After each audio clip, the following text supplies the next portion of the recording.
नमस्कार। खास मेहमान में आपका स्वागत है। करीब 4 महीने हो गए हैं कोविड पैंडेमिक के नवी मुंबई में, और सभी जूझ रहे हैं इससे। केसेस नवी मुंबई, पनवेल, उरण अगर मिला रहे नवी मुंबई पुलिस कमिश्नरेट का, तो 16,000 से ज्यादा केसेस यहाँ हो गए। इन 4 महीने में नवी मुंबई पुलिस लगातार इससे जूझ रही है, हमारी मदद कर रही है, एक्शन ले रही है ताकि इस पे कंट्रोल हो सके, और बहुत मदद भी की है माइग्रेंट वर्कर्स को उनके गांव पहुंचाने में। इन सब के बारे में और आज जो स्थिति है और पुलिस क्या चाह रही है, पुलिस क्या कर रही है, ये सब आज हम जानकारी लेंगे। आज हमारे जो खास मेहमान हैं नवी मुंबई के पुलिस कमिश्नर साहब संजय कुमार जी हैं। सर, आपका बहुत बहुत स्वागत है खास मेहमान प्रोग्राम में। धन्यवाद सर, जैसा कि मैंने अभी कहा कि 16,000 से ज्यादा आपके कमिश्नरेट में केसेस हो गए हैं। आप लगातार नजर बनाए हुए हैं, हम देखते हैं ट्विटर पे भी आप रहते हैं, लोगों के जवाब देते रहते हैं। सर, आप फिलहाल इसको अभी किस तरह से ये सिचुएशन देख रहे हैं?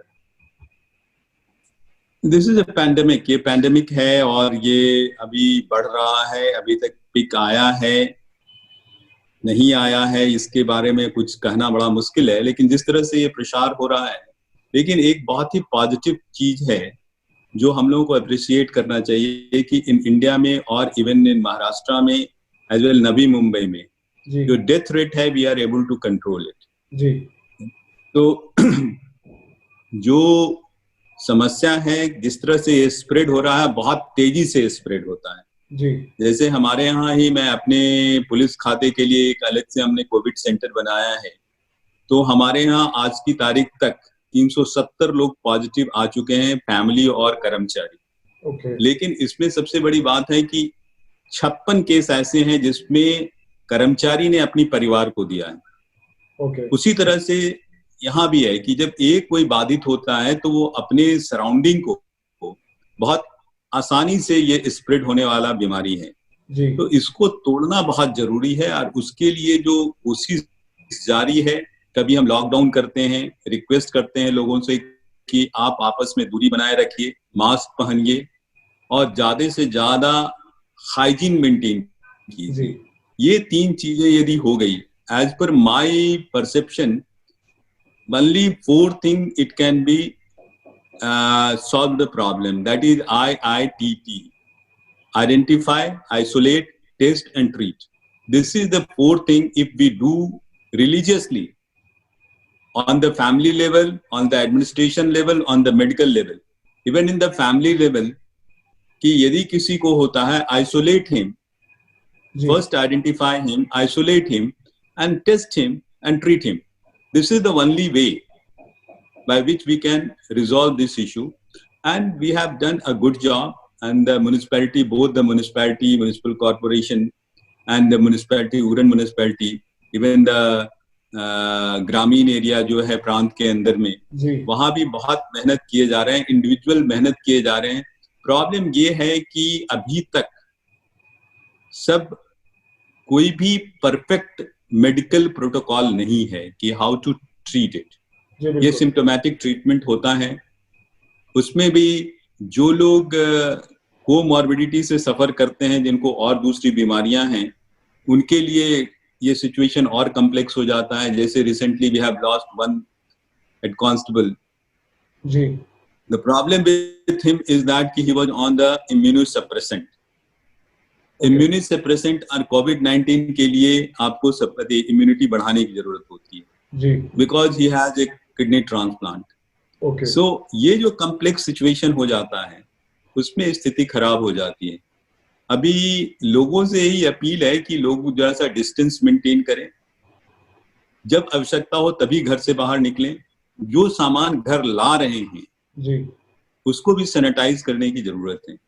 तभी हम, ये सब लड़ाई है, सब लोग लड़ रहे हैं, और इसके लिए कोई एक मैजिक बैंड नहीं है कि कोई मैजिक बैंड चला दिया कि सारी की सारी समस्या। बिल्कुल सर, जो हालात देख रहे हैं हम, शुरुआत में मुंबई रीजन बहुत सीरियस सिचुएशन थी। जो सबर्ब्स है नवी मुंबई, थाना वगैरह, वहाँ पे उतनी पोजीशन खराब नहीं थी।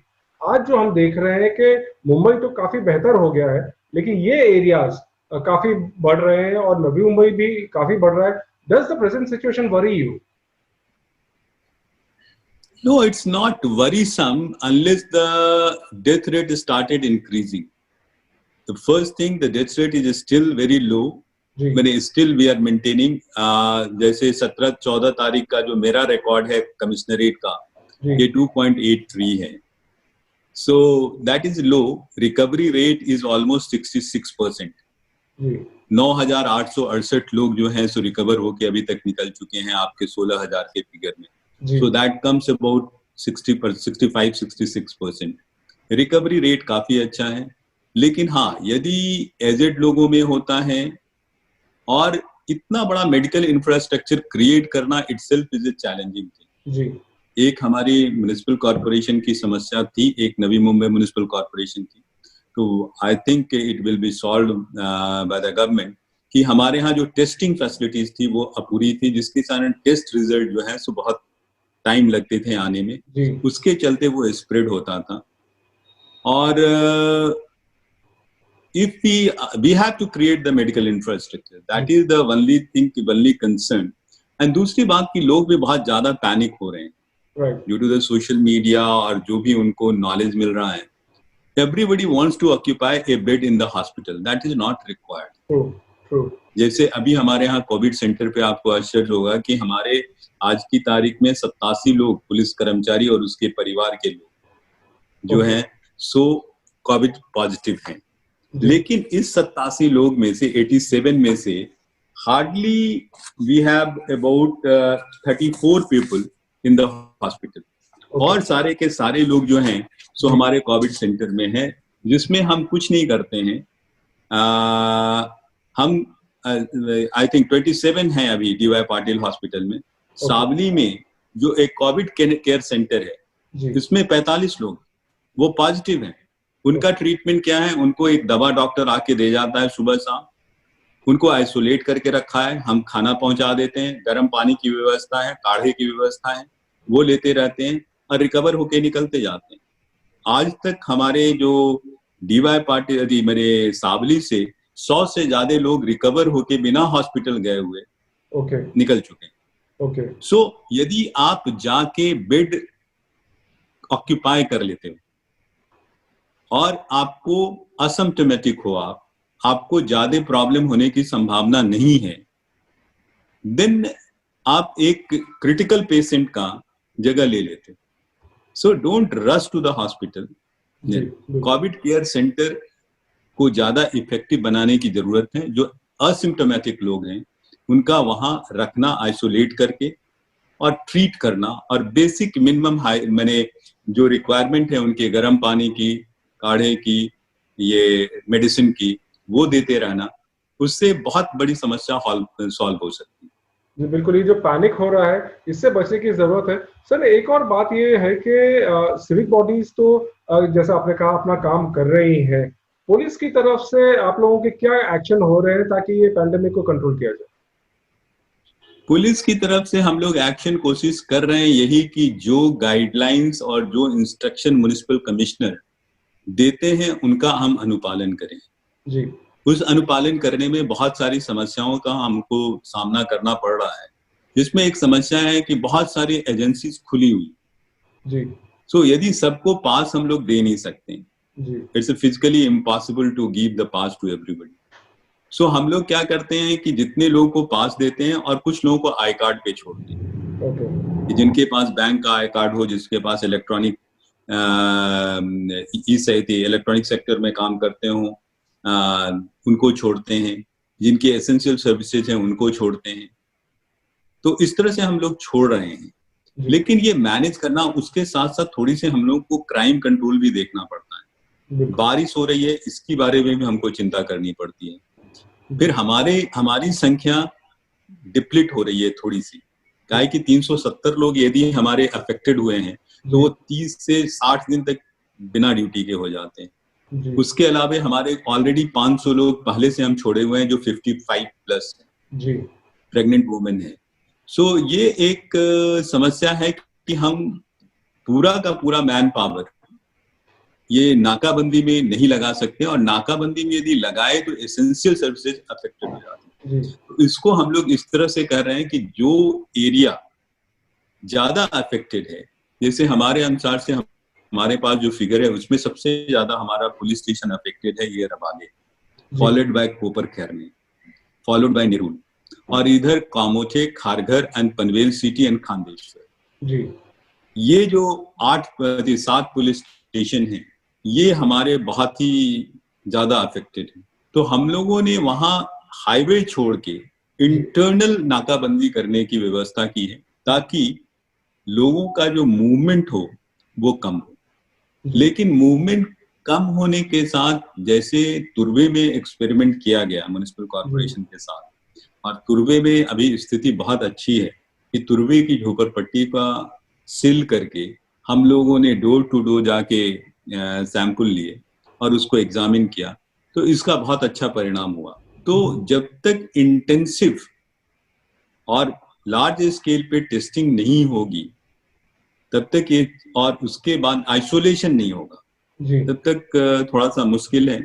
एंड लेकिन हम लोगों को जो भी इंस्ट्रक्शन, अब हमारे कमिश्नरेट की संरचना कुछ इस तरह की है कि आधा कमिश्नरेट थाने में पड़ता है, आधा रायगढ़ में पड़ता है, और 2 म्युनिसिपल कॉर्पोरेशन है। एक म्युनिसिपल कॉर्पोरेशन ने 24 तक लॉकडाउन किया है, एक ने 21 तक किया है, 19 तक किया है, फिर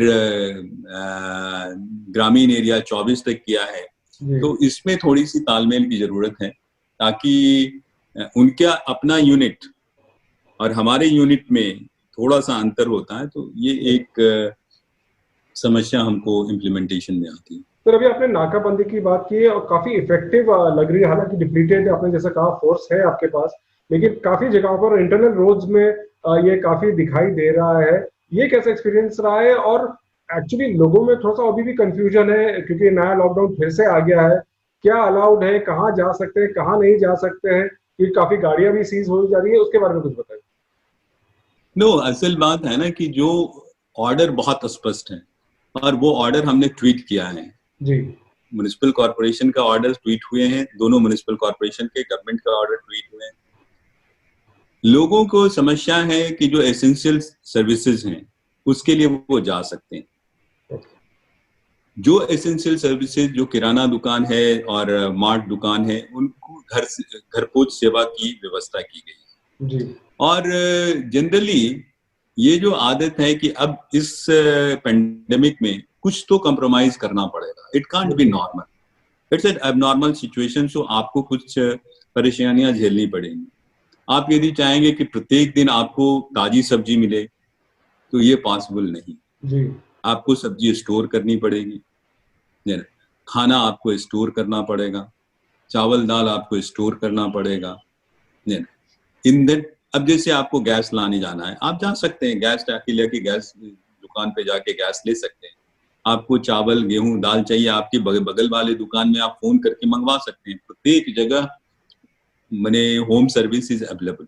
जहां नहीं है आप जाइए, और नजदीक में जाइए। एक पनवेल का आदमी स्टार बाजार में सानपाड़ा में जा रहा है तो उसका कोई मतलब। जी जी। तो इस तरह की जो चीजें हैं, उसके बाद जो सर्विसेज एसेंशियल हैं, इलेक्ट्रॉनिक्स दुकान खुली हुई, इलेक्ट्रॉनिक्स के जो साइबर का जो जिनको है, जो बैंक से रिलेटेड काम देखते हैं वो खुले हुए हैं, बैंकिंग खुली हुई है ना। So most of the essential, and it is well defined and well drafted ये ऑर्डर है जो ऑलरेडी है, वहां पे हमने ट्वीट किया हुआ है। तो लोगों का किस तरह का आपको रिस्पांस दिख रहा है नाकाबंदी में, जिस तरह से पकड़ रहे हैं, क्या लोग बात सुन रहे हैं? किसी के लिए भी इतना दिन तक बंधे रहना थोड़ा सा ऑब्जेक्शनेबल होता है जी ना। तो इसलिए हम लोग भी उनकी भावनाओं का कद्र करते हुए हम लोगों ने डिस्क्रिशनरी पावर दे रखा है अपने बंदों को, कि जिसकी कोई इमरजेंसी हो, जिसके घर में कोई डेथ हुआ हो, सर्टिफिकेट हमारे पास नहीं ले पाए हों, और कोई मेडिकल इमरजेंसी हो, तो उस पर आप केयर कीजिए, सो कंसर्न कीजिए। लेकिन हाँ, आजकल आज ही मैं न्यूज देख रहा था बॉम्बे का, कि ये जो एक भ्रम था कि बच्चों में और यंग ग्रुप में नहीं होता है, वो भ्रम भी अब टूटता जा रहा है जी। कि यंग बच्चे और यंग लड़के ज्यादा अफेक्टेड हो रहे हैं। और सबसे ज्यादा हमारे यहाँ भी यदि पुलिस खाते में भी देखें तो हम लोग के यहाँ भी सबसे ज्यादा जो अफेक्टेड होने वाला एज ग्रुप है वो भी वही एज ग्रुप है, ये है 25 से लेके 35 वाला जी। ये एज ग्रुप हमारे यहाँ सबसे ज्यादा अफेक्टेड, क्या है कि 26 से 30 के हमारे यहाँ 40 लोग हैं और 31 से 35 के 66 लोग हैं। तो 106 लोग जो हैं 26 से 35 के एज ग्रुप के 46। तो ये जो एक भ्रम था कि यंग लड़के बहुत फिजिकली फिट होते हैं, ये रहते हैं वो रहते हैं, तो उनका नहीं होगा, ये भ्रम भी टूटता जा रहा है। जो आपकी जो स्टैटिस्टिक्स भी आ रही है, आपकी जो स्टैटिस्टिक्स भी आ रही है, जैसे आपने कहा पुलिस डिपार्टमेंट में और ओवरऑल भी कमिश्नरेट में, तो ये जो यंग है 20 to 40 के भी जो है, इनके ही सबसे ज्यादा केसेस है। तो क्या ये सबसे ज्यादा रोजी रोटी के लिए बाहर ज्यादा जाना पड़ता है, इसकी वजह से है? नहीं, ऐसी बात नहीं है। 22 to 40 में सबके सब रोजी रोटी के लिए नहीं जाते। कम से कम रोजी रोटी के लिए जो जाने वाले हैं वो आप जैसे वो मैं आपको थोड़ा सा इकोनॉमिक ये क्लास पे भी डिपेंड करता है, लोअर इनकम क्लास में जाते हो, लेकिन अपर इनकम क्लास के यदि लड़के इसमें आते हैं तो जनरली अपर इनकम क्लास में जो जॉब लेने की पद्धत है वो 24 या 25 के ऊपर के एज के लोग जॉब लेते हैं। तो ये irrespective of the class the people are getting affected. तो ये चीज नहीं है जो बाहर में अननेसेसरली घूमते हैं। जनरली एक भावना थी, घर के लोग भी यंग लड़कों को सब्जी लाने भेज दिए, ये लाने भेज दिए, तो वो सब्जी लाने के साथ एक चक्कर भी लगा के आ गए। जी। तो ये जो एक भ्रम था कि यंग लड़कों में नहीं होता है, वो होने लगा है। और हम यही कोशिश करेंगे कि थोड़ा सा ये situation is not normal, it's an abnormal situation. So we have to suffer. Everybody is suffering. We also are suffering. Policeman is also suffering very heavily. है ना, हम लोग भी अपने को कंस्ट्रेन किए हुए हैं कि हम लोगों को भी सब्जियां नहीं मिलती हैं, हम लोगों को भी दूध नहीं मिलता है, हम लोगों को भी बहुत सारी चीजें नहीं मिलती हैं। तो ये सबके साथ एसेंशियल चीजों की तो बात की आपने। अल्कोहल को लेकर काफी हुआ, जब पहले भी खबर आई कि भाई खुल रहा है तो रश हो गए, सब हो गए। फिर आपने एक क्लैरिफिकेशन दिया कि भाई ऑनलाइन और होम डिलीवरी में फर्क है, और ऑनलाइन अलाउड नहीं है, होम डिलीवरी नहीं है। ये थोड़ा क्लैरिफिकेशन फिर से एक बार अच्छे से अगर आप बता दें। नो, क्लैरिफिकेशन ऐसा है कि होम डिलीवरी चाहिए आपको। होम डिलीवरी हो सकती है। होम डिलीवरी इसीलिए प्रत्येक वाइन शॉप ने अपने अपने दुकान का नंबर लगाया जी। आप उनसे नंबर लगा के आप फोन कर दीजिए, वो आपके घर पे लेकर पहुंचा देंगे। उसमें आपके नाम का इनवॉइस होगा, आपका लाइसेंस नंबर होगा, परमिट नंबर होगा, और आपके घर पे वो जाके पहुंचा देंगे। आप उनको पेमेंट कर दीजिए। ऑनलाइन ट्रांजैक्शन का अर्थ होता है कि हम पेमेंट भी ऑनलाइन करें जी। तो पेमेंट ऑनलाइन, जैसे अमेज़न से आप कोई चीज खरीदते हैं जी, आप पेमेंट कर देते हैं जी, पेमेंट कर देते हैं, वो सामान आपका आ जाता है। यदि नहीं आया, उनके साथ कोई प्रॉब्लम है, तो वो आपको फिर बताते हैं और आप उसको रिक्वेस्ट करते हैं तो रिटर्न करते हैं जी। इस तरह से एक जो साइबर फ्रॉड हो रहा था सब जगह, और वो ऑनलाइन सेल इज नॉट, इनके जो जीआर है एक्साइज डिपार्टमेंट के, उसमें भी नहीं है ऑनलाइन सेल, वो घरपोच सेवा है। तो घरपोच सेवा अभी भी शुरू है। जैसे सब्जी जाती है, ऑनलाइन सेल बिल्कुल अलाउड नहीं है। नहीं, महाराष्ट्र में अलाउड नहीं। Online sale where the payment is done and you don't know the supplier जी जी। सप्लायर कोई रिमोट बैठा हुआ है और वहां से आपको आ रहा है, इस तरह की सेवा अपने यहाँ उपलब्ध नहीं है। नहीं तो हम जैसे McDonald.com, यदि कोई सेवा है, मैं मैकडोनल्ड को ऑर्डर करूं, मैकडोनल्ड वाला एक पैकेट हमारे घर पे पहुंचा दे, इस तरह की सेवा हमारे यहाँ उपलब्ध है। एक और फ्रॉड का आपने आजकल जो मेंशन किया है, ये एनी डेस्क वगैरह का एक्सेस ले लेते हैं पीसी का, आजकल ये भी काफी हो रहा है। बहुत, कल भी एक घटना घटी, और ये टारगेट ग्रुप है 60+। ओके। जो थोड़ा सा कंप्यूटर सेवी नहीं है जी, उनके साथ प्रॉब्लम है। मैं खाली आपके माध्यम से ये बताना चाहूंगा, जब भी आपको कोई पैसा मिलता है तो आपको ओटीपी देने की जरूरत नहीं होती जी। जब भी आप पैसा देते हैं जी, तभी आपको ओटीपी देने की जरूरत होती है जी। दूसरी बात, एनी डेस्क और कुछ सॉफ्टवेयर ऐसे हैं, कुछ एप्लीकेशन ऐसे हैं, द मोमेंट यू अपलोड और उसका जो कोड वो मांगता है, वो कोड आप उसको दे देते हैं, तो अपने सिस्टम का पूरा कंट्रोल आप उसको हैंड ओवर कर दो। जी। एनीडेस्क इसी तरह का ऐप है जो रिमोटली आपका कंप्यूटर यदि किसी को करेक्ट करना है तो इस सॉफ्टवेयर का यूज होता है कि आप उसको दे दें, वहां से आपका कंप्यूटर वो ठीक कर देगा, या फिर उसको आपके कंप्यूटर से कुछ काम करना हो तो कर लेगा और फिर वो बंद हो जाए। जी। और ये जो आजकल है कि आपका केबीसी करेक्ट कर देते हैं, आपको रिफंड मिलेगा, आपको मैं ये अपलोड कर लो, उसके बाद ओटीपी दो। ओटीपी तो कभी नहीं देना चाहिए किसी को, जी। मेरा एक्सेप्ट जब आप पेमेंट कर रहे हैं तभी ओटीपी की जरूरत होती है। आप इंटरनेट पे पेमेंट कीजिए या फिर शायद ही आपके क्रेडिट कार्ड से पेमेंट कीजिए, ओटीपी जब आप पेमेंट कर रहे हैं तभी दिया जाता है। जब आप मांग रहे हैं, कोई आपको पैसे दे रहा है, तो ओटीपी की जरूरत नहीं है। तो ये थोड़ा सा अपने लोगों के घर के बुजुर्गों को और बच्चों को ये समझाने की जरूरत है। नहीं तो ये फ्रॉड, जैसे अभी हम लोगों ने एक ट्रेंड दिया है कि ये कार्ड्स जो हैं सो कहीं आसाम में खरीदे गए हैं और जो ऑपरेट कर रहे हैं ये सब राजस्थान में बैठे हुए। ओके। तो ये एक वहां से उन्होंने बल्क से खरीदा है। अभी हम लोग टीम नहीं भेज पा रहे हैं दोनों जगह जी। और ये बैंक से पेटीएम से पैसे तुरंत इनकैश कर लेते हैं, तो मिलने वाला कुछ है। तो वो लिंक कोई बहुत ही ऑर्गेनाइज क्राइम चल रहा है, उसमें हम लोग वर्कआउट कर रहे हैं। एक ट्रेंड जिस दिन हमको नजर में आएगा तो we will work over it. Sir एक और ये जो लॉकडाउन वगैरह के चलते हैं, ई पास जो शुरुआत में बहुत क्लैरिफिकेशन था, अभी फिर लोगों को डाउट हो रहा है कि किस चीज के लिए हमें जरूरत है और किस चीज के लिए ई पास की जरूरत नहीं है, उसी अगर आप जानकारी दें। ई पास ओनली आप यदि इंटर डिस्ट्रिक्ट ट्रांसफर कर रहे हैं, एमएमआर रीजन में ई पास की जरूरत नहीं है आपको मूव करने के लिए। जी। इंटर स्टेट आप जा रहे हैं तो आपको ई पास की जरूरत है। जी। यदि आप कोई नॉन एसेंशियल सर्विसेज के लिए जा रहे हैं जिसमें आपको अर्जेंसी हो, तब आपको ई पास की जरूरत है। आप ई पास अप्लाई कर सकते हैं ना। कुछ लोग हमको पुराना वाला ई पास का टोकन नंबर भेजते हैं नैब का, तो नैब नहीं, आपको फ्रेश आपको अप्लाई करना पड़ेगा, उसका टोकन नंबर भेजना पड़ेगा। यदि आपके पास कोई अर्जेंसी है तभी हम ई पास दे पाएंगे, नहीं तो मैं ई पास नहीं दे पाऊंगा। और सर जो एसेंशियल सर्विसेज में जैसे आपने भी कहा था, अभी जैसे छोटे ऑर्गेनाइजेशन है जिनके 5-10 लोग हैं साथ में, उन लोगों को क्या पुलिस कमिश्नरेट ऑफिस आके अप्लाई करना पड़ेगा कि किस तरह से प्रोसेस? नहीं, everybody can apply online, there is nothing. Police commissioner office में आने की जरूरत नहीं है।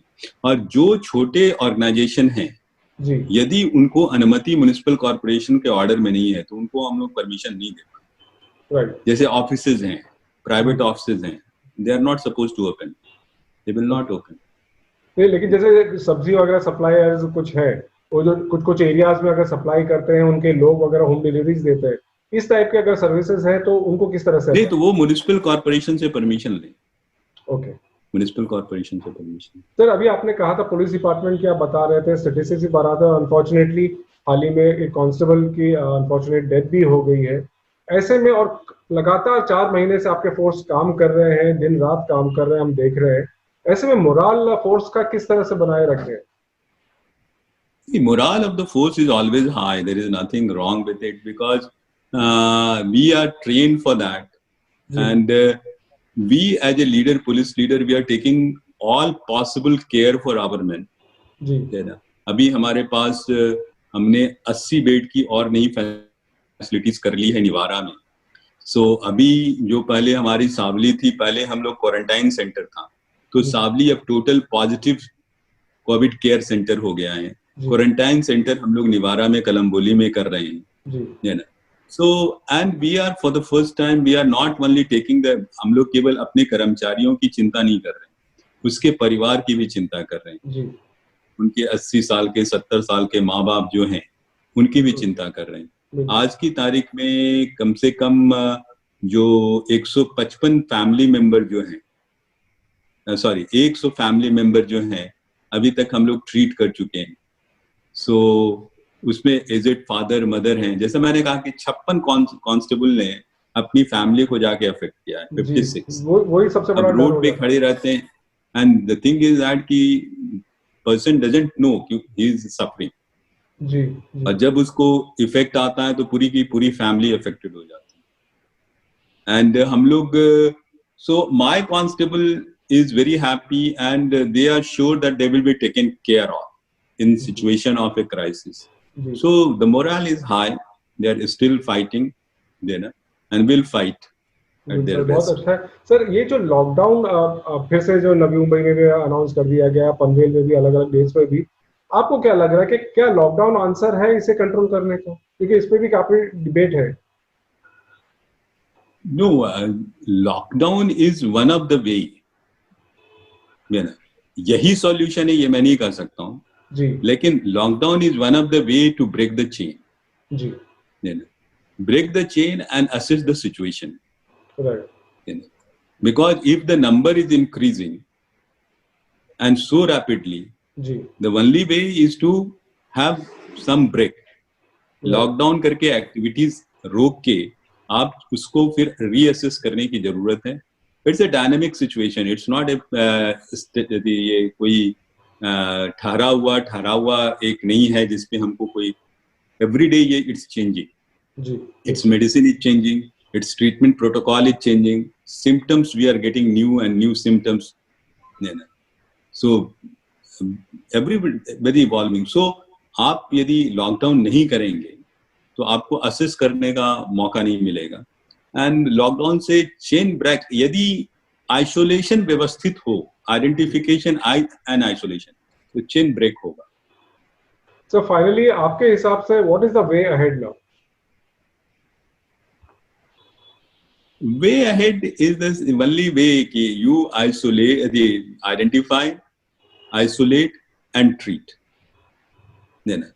आज की तारीख में इतने बड़े, आज की तारीख में यदि आप पूरे नवी मुंबई कमिश्नरेट में देखें तो 5,500 के आसपास पॉजिटिव केसेस हैं जी। नवी मुंबई के सारे हॉस्पिटल को आप जोड़ दें जो एग्जिस्ट कर रहा था पहले, तो आई डोंट थिंक कि 5,500 बेड्स हमारे हॉस्पिटल में जी, क्रिटिकल बेड। सो मैं वही, ये लोगों में अवेयरनेस की जरूरत है कि you don't have to rush to the hospital and occupy the bed. Critical bed should be for the critical patient. ICU and oxygen bed for the people who is, let the doctor decide about it. Don't go and fill the symptom है, positive है, इसलिए hospitalisation की जरूरत है। ये जो एक दिमाग में भ्रम है इसको तोड़ना चाहिए। और उसका मैं उदाहरण देता हूँ कि हम लोग अभी सावली में 45 लोग हैं हमारे, 45, all 45 is positive. And we don't have the oxygen facilities. We don't have any ventilator facilities. But doctor visit there 2 times a day, take the parameters. यदि उनको लगता है कि ये शिफ्ट करना चाहिए, they immediately shift. We have kept some bed vacant for the DY Patil. So we moved to the DY Patil. And we are the DY Patil कि we are not going to occupy your unnecessarily beds. Right. So whenever we require, we shift, and so far हम लोगों का अभी तक बहुत ही अच्छे से चल रहा है। राइट सर, तो ये पर्सनल एक्सपीरियंस है, आपने अपने फोर्स के एक्सपीरियंस से बहुत अच्छा है बताया कि पैनिक करने की जरूरत नहीं है, आइसोलेट कर ले and that is the way ahead. Sir बहुत बहुत शुक्रिया आपके इनसाइट्स के लिए, इनपुट्स के लिए। हम आपसे लगातार टच में रहेंगे और यही प्रार्थना करते हुए कि नवी मुंबई में हालात बहुत जल्द सुधरे। Thank you sir. Okay, thank you JD.